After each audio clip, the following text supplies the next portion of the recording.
Bonjour, c'est Ursule encore. On est le 1er mars 2020. Alors je viens sonner la trompette une seconde fois aujourd'hui et je viens nous encourager. Amen. Alors il se fait un peu tard quand même, mais je bénis le Seigneur pour la grâce qu'il nous accorde de demeurer dans sa présence. Amen. Alors voilà, j'apporte une seconde vidéo. Celle-ci, elle porte sur les yeux, la porte de notre âme. Amen. Alors, hier, j'étais en train de louer le Seigneur avant de me coucher. Et puis, donc, c'est comme ça que le Seigneur m'a demandé d'apporter une vidéo là-dessus. Et c'est sûr que ce n'est pas la première vidéo qu'on apporte sur la vue, euh, mais c'est très important qu'on puisse s'examiner à ce moment où nous nous trouvons dans notre relation avec le Seigneur, avec tout ce qui se passe sur la planète Terre, pour la simple raison que le Seigneur nous a dit que dans les derniers temps, la séduction sera répandue. On le sait tous. Mais souvent, pour une petite faille, on va se retrouver à tomber dans un piège de séduction, vraiment, sans l'avoir pensé ou imaginé. La séduction, elle est partout autour de nous. Et l'élément que l'ennemi utilise très souvent, c'est notre vue, notre regard, nos yeux. Amen. Alors si on se rappelle, je ne veux pas les lire, si on se rappelle toujours dans le jardin d'Éden, quand Satan a parlé à Ève, elle lui a dit non, en fait, Dieu nous a dit de ne pas manger ce fruit-là, parce que le jour qu'on va manger, on va mourir. Et Satan lui a dit mais non, c'est parce que vos yeux vont s'ouvrir. Et là, la Bible nous dit, elle prit le fruit et elle a vu qu'il était agréable. Donc son regard a été fixé sur le fruit et à partir de là, beaucoup de choses se sont passées en quelques secondes et elle a mangé le fruit. Amen. Alors, très souvent, euh, c'est au niveau du regard que ça se passe. Et si on n'est pas rapide, on va se dire il n'y a rien là. Et on va se retrouver tombé dans le piège. Souvent, on voit un bon film, amen, hein, un film de famille. euh, et le titre est bon, les acteurs sont supposés être chrétiens. Et on regarde tout ça, le titre, on se dit, ben, on peut regarder en famille, amen. Et on se met à regarder. Et souvent même, il n'y a même pas de mauvaise scène. Amen. Rien de mauvais. Mais seulement, on peut garder, fixer le regard sur l'acteur ou l'actrice. Et finalement, on vient de commettre l'adultère, comme a dit Jésus.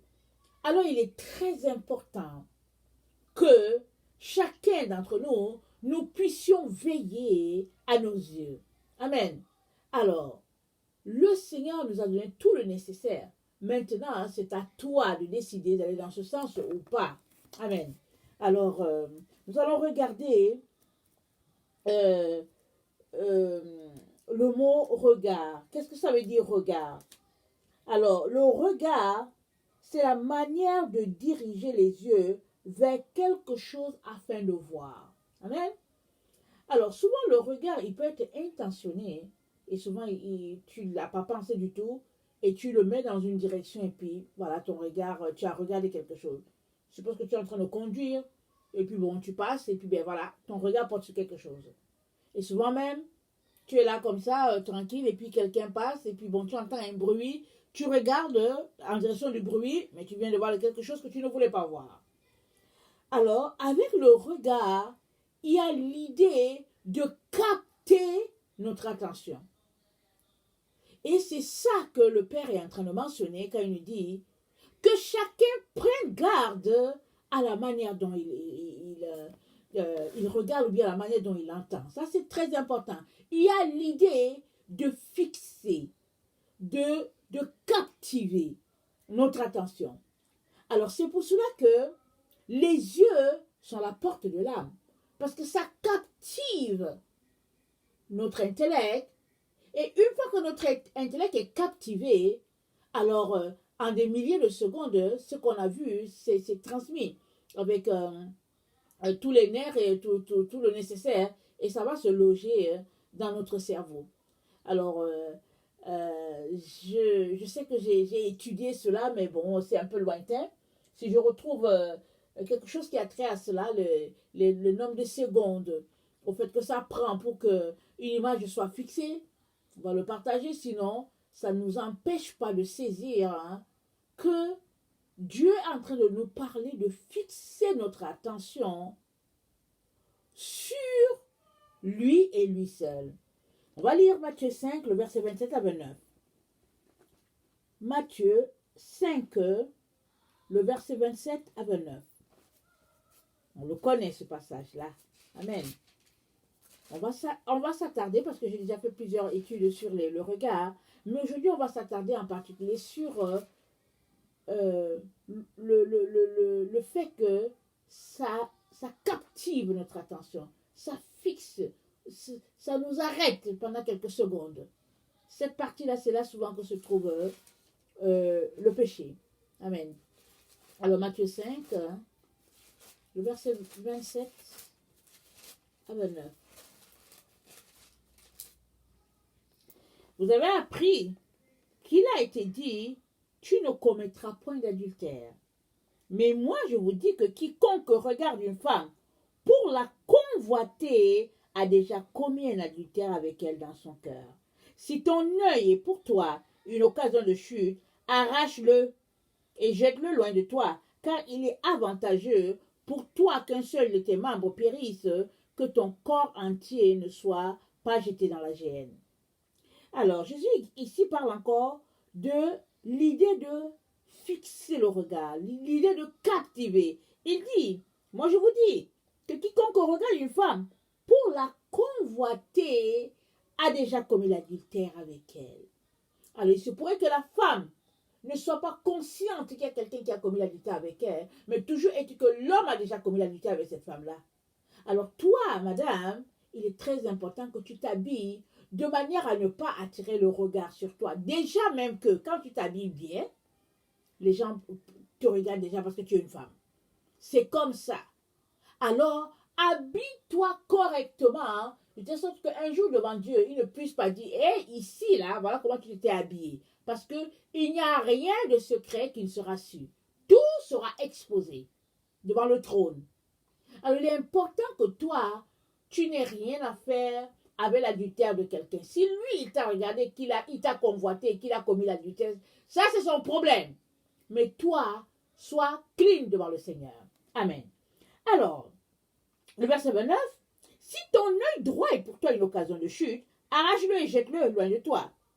Il est avantageux pour toi qu'un seul de tes membres périsse, que ton corps entier ne soit pas jeté dans la géhenne. Alors, il y a l'idée encore de fixe. Il te donne un conseil. Il dit, si ton œil est une occasion de chute, si ton œil droit, alors, quand on regarde les yeux, les deux yeux, écoutez, ils vont dans une même direction. Alors, ton œil droit ne peut pas regarder, c'est-à-dire que, ok, si ton œil droit regarde quelque chose, que ton œil gauche l'a regardé. Ici, Jésus est en train de dire, s'il y a une personne à côté de toi, qui te sert de regard, qui te sert d'œil, s'il y a quelqu'un qui est à côté de toi, que tu appelles bras droit, que tu appelles mon pote, que tu appelles ma personne sûre, que tu appelles mon ami, mon allié et tout ça, il te dit, s'il y a cette personne à côté de toi, et que cette personne, par ce qu'elle te dit, te conduit en enfer, Jésus te dit, coupe ta relation avec une telle personne. Jette cette personne loin de toi, parce qu'elle va te conduire en enfer. C'est ça qu'il a de le dire. Mais malheureusement, souvent on aime beaucoup nos amis, n'est-ce pas? On aime les membres de nos familles, on est attaché à certaines choses, on aime certaines choses, on se dit, mais comment est-ce que je vais laisser celui-là, surtout si c'est mon ami d'enfance, etc. Mais il y va de ta vie, il y va de ton âme. Ça, c'est très, très important. Alors, c'est du non négociable. Tu dois comprendre cela, toi qui m'écoutes. On n'est plus dans le temps où on essaye d'amadouer l'autre.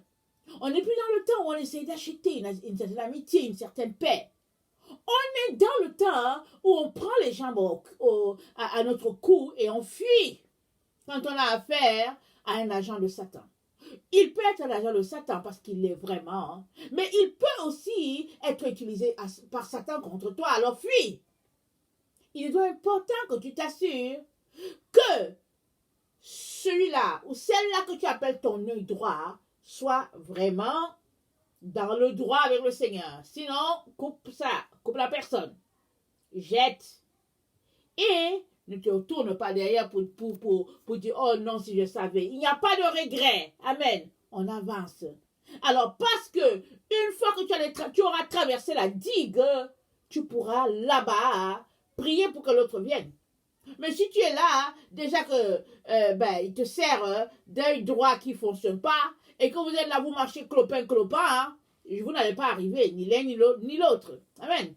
Il faut être sage dans la vie. On est dans un temps où il faut vraiment beaucoup de sagesse. Amen. Alors, Attendez. 1 Jean 2, le verset 16 nous dit ceci. 1 Jean 2, le verset 16. Ça nous dit ceci.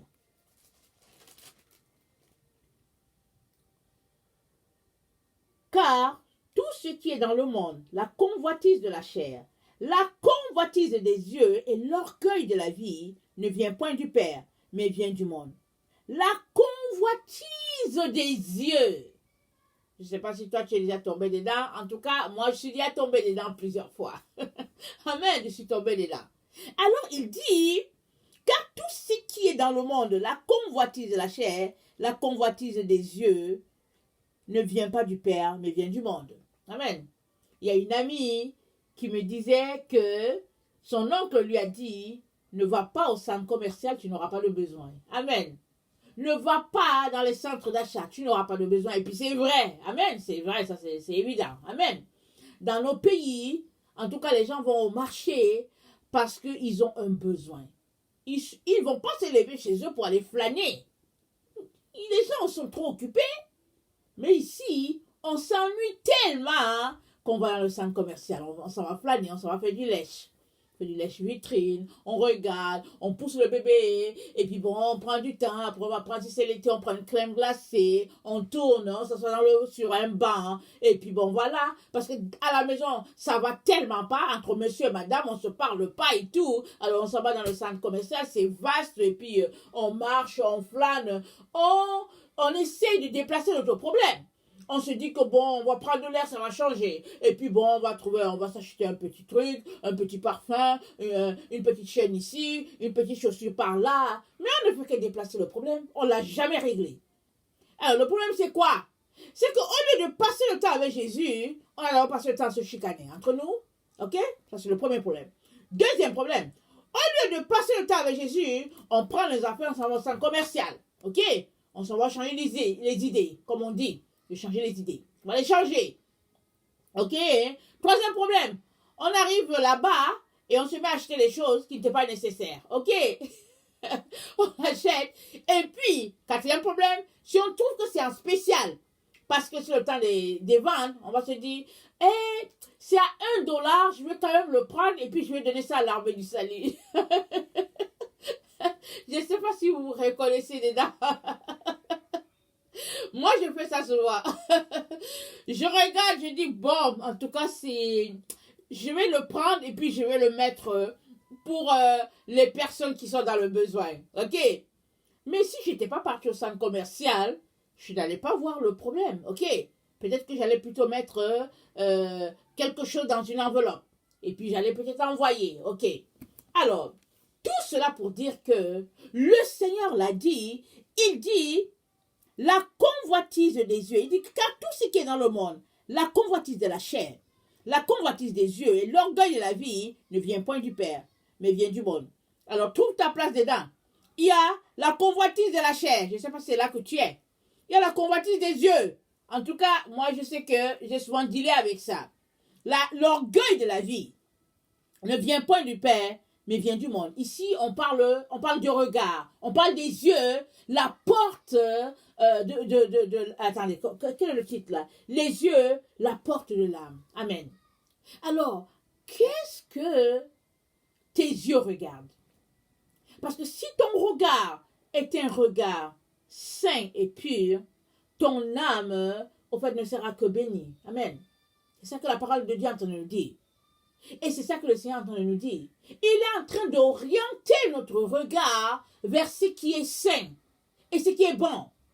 Et il nous encourage, nous, ses enfants, à nous entraîner, à canaliser notre regard vers ce qui est droit et saint. Ok? Regardez, les enfants, ils sont dans leurs activités sportives, et puis ils s'entraînent à devenir meilleurs. Ok? Parce que si tu ne t'entraînes pas, ne sois pas surpris si tu t'en vas et puis que tu n'arrives pas à mettre un panier quand tu joues au basket. Mais à force de t'entraîner, tu vas te retrouver, par exemple, à mettre peut-être 20 paniers, 30 paniers, alors que quand tu avais commencé, tu mettais juste 5, ou bien tu mettais 5 à peine. Amen. Alors il est donc important que tu puisses saisir le langage du Père. Il est en train d'exercer tes mains au combat. Il est en train d'entraîner ton regard à regarder comme lui regarde. Amen. Il est donc important que si tu le réclames de Jésus, que tu puisses entendre sa voix. Parce qu'il dit quoi? Mes brebis entendent ma voix. Mes brebis ne suivent pas un étranger. Ils écoutent mes conseils. Ils marchent selon mes voies, selon ma volonté. Amen. Alors,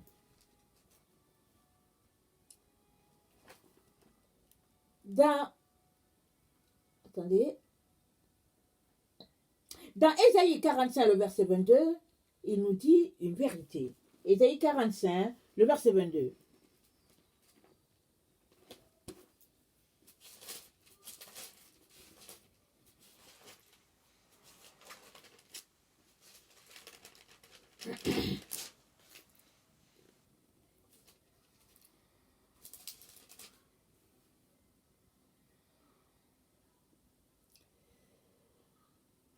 Tournez-vous vers moi et vous serez sauvés.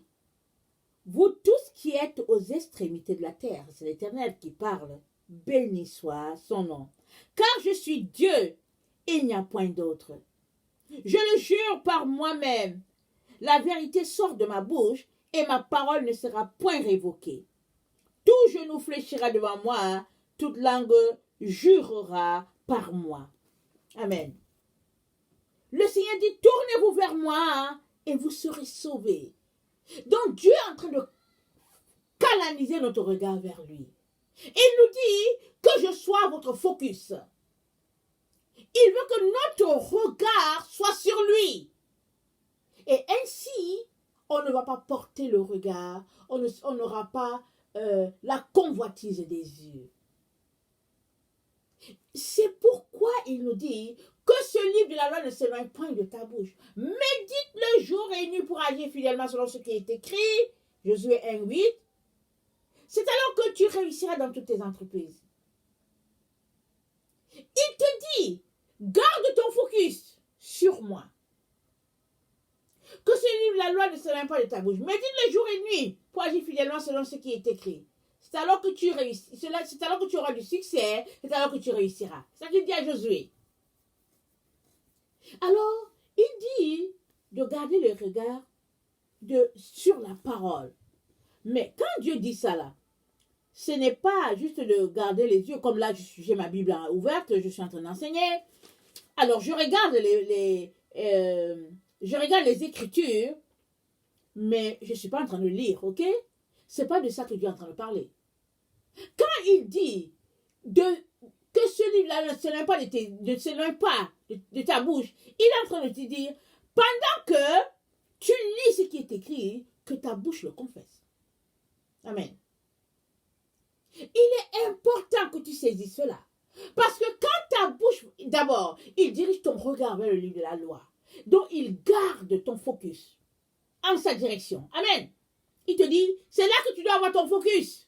Garde-le là. Et maintenant, il te dit quoi faire. Il te dit de prendre ta bouche et de confesser. Afin que il te dit, médite-le jour et nuit. Alors, quand tu médites, tu gardes ton attention sur les Écritures. C'est ça, hein, n'est-ce pas? Mais maintenant que tu gardes l'attention sur les Écritures, tu lis ta parole. Pendant que tu le lis, ça entre dans tes yeux, ça passe par tes yeux, mais ça va se loger dans ton âme. N'oublions pas, l'âme, c'est là qu'il y a l'intellect, c'est là qu'il y a la volonté, c'est là qu'il y a la réflexion. En tout cas, c'est là où il y a les émotions et tout. Donc, pendant que tu es en train de méditer la parole de Dieu et que ta bouche s'ouvre pour répéter ce que tu es en train de lire, ça va se fixer dans ton âme, là dans ton intellect. Et une fois que c'est fixé là, et que chaque fois tu t'entraînes à cela, ça devient une habitude pour toi. Parce que l'habitude, c'est une seconde nature. Amen. Alors, dans Proverbe 4, le verset 20 à 22, on connaît bien ce verset, n'est-ce pas? Proverbe 4, le verset 20 à 22. Il dit, mon fils, sois attentif à mes paroles. Focus mes paroles, c'est ça qu'il dit. Donc, focus sur la parole de Dieu. Amen. Il dit, prête l'oreille à mes discours. C'est sûr que si tu gardes le focus, les oreilles doivent être ouvertes. Il dit qu'il ne s'éloigne pas de tes yeux. Que la parole de Dieu ne s'éloigne pas de tes yeux. Garde-les dans le fond de ton cœur. Ok. Donc tu regardes avec le regard, avec tes yeux.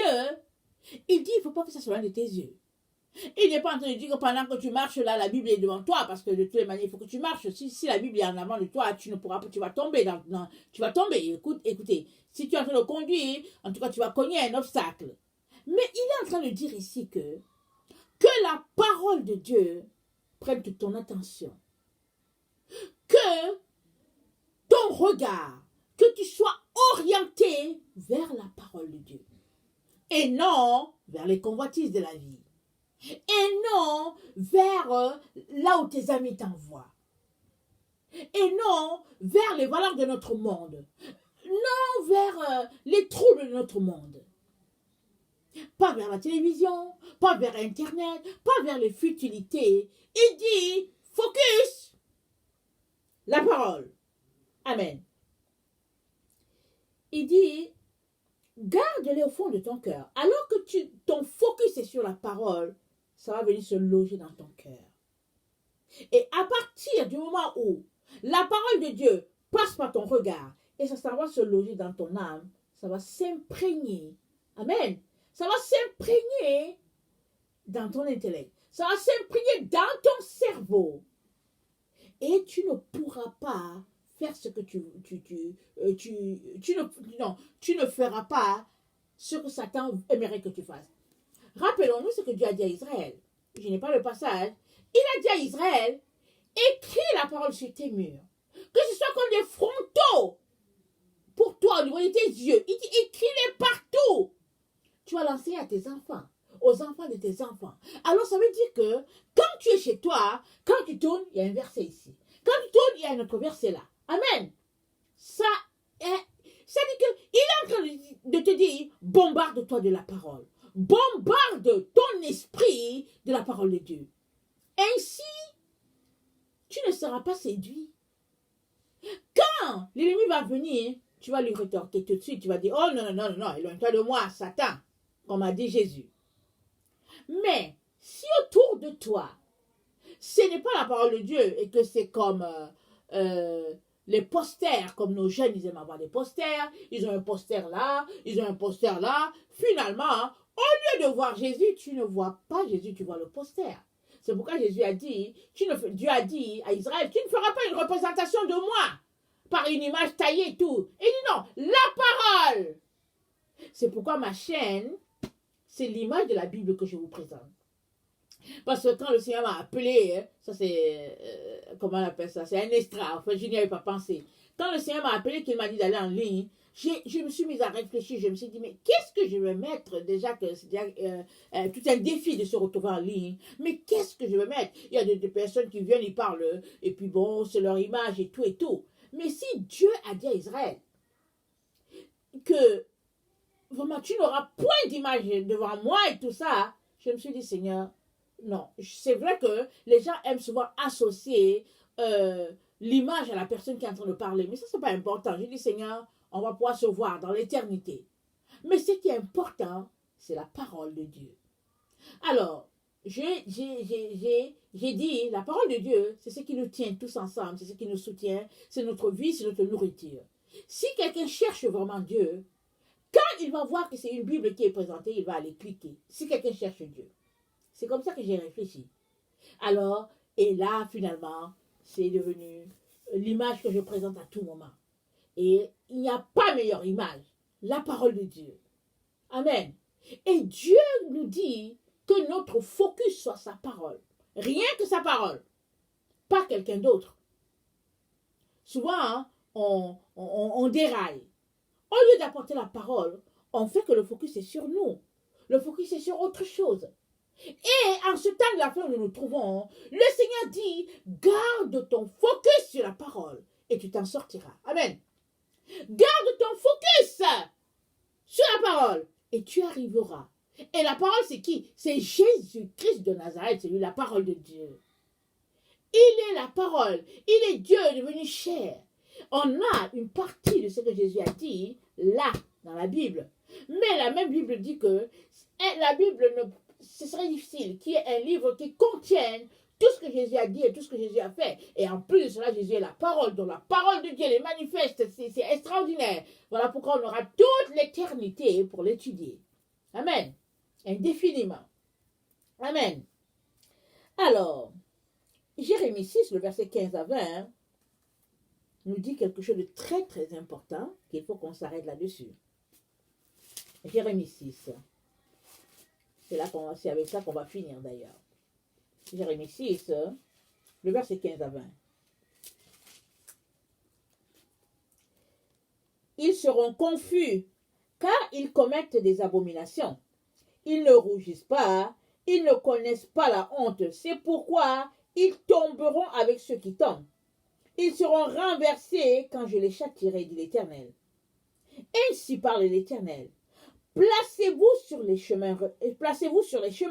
Regardez et demandez quels sont les anciens sentiers. Quelle est la bonne voie? Marchez-y. Et vous trouverez le repos pour vos âmes. Mais ils répondent, nous n'y marcherons pas. J'ai mis près de vous des sentinelles.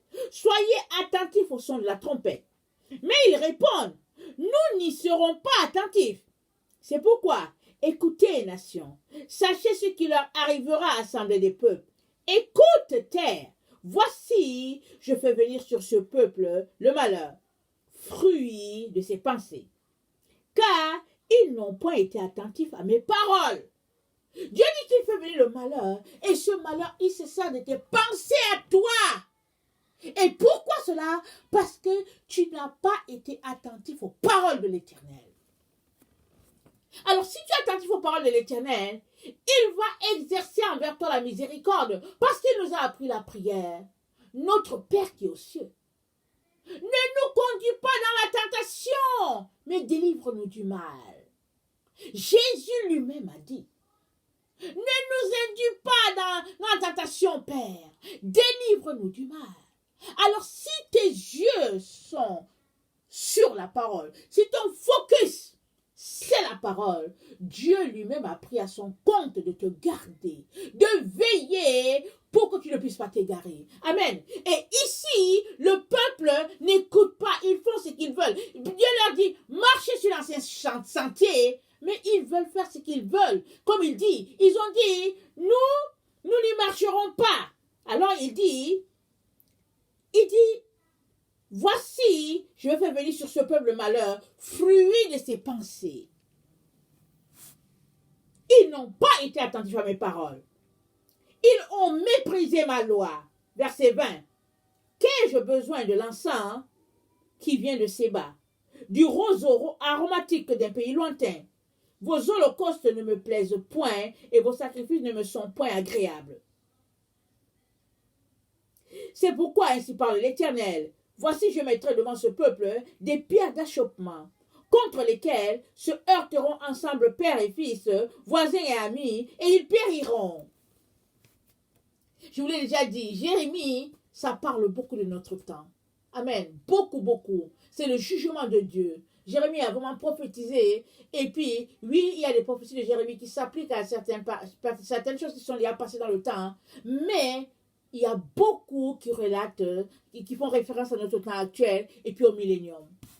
Il est important que nous puissions marcher sur l'ancien sentier. Et l'ancien sentier, c'est la parole de Dieu. Il n'y a pas un autre sentier. Les 10 commandements.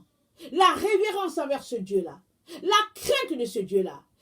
Et de tout faire pour garder la parole. Vraiment, fixer les yeux. Ça dit que garder le focus sur ce que Dieu trouve important. Et non sur ce que nous pensons être bien. Amen. Que le Seigneur bénisse sa parole. Qu'il nous donne vraiment de pouvoir nous éloigner de tout ce que lui, il n'aime pas. Détestons le mal. Détestons ce monde et ses valeurs. Parce que, anyway, ce monde est fini. C'est question de quelque temps. C'est fini. Et ce monde va périr. Et ce monde va brûler. Jésus a dit, je suis venu jeter un feu sur la terre. Et qu'ai-je à espérer? Parce que le feu est déjà jeté sur la terre. Et il va aller, en s'intensifiant, il va brûler. Alors les bons éléments seront mis à l'abri et le reste, il l'a dit. Il dit, il va assembler la mauvaise herbe dans une paille et puis dans un feu, il va brûler cela. Il l'a dit maintes fois. Alors, arrêtons de faire comme si on ne voyait pas. Ou bien de faire comme si on n'entendait pas. Dieu a dit une chose, il dit ça va arriver, on l'a lu. Il dit ça va arriver. Alors il est question de craindre ce Dieu-là. Et de venir dans toute la révérence, s'humilier, demander pardon, se repentir. Repentir c'est quoi? Alors se détourner de sa voie et reprendre le bon chemin. L'ancien chemin c'est le bon. Que le Seigneur bénisse sa parole. Je vous aime beaucoup et Dieu davantage. Alors soyez bénis et puis Maranatha, le Seigneur revient. Amen, amen.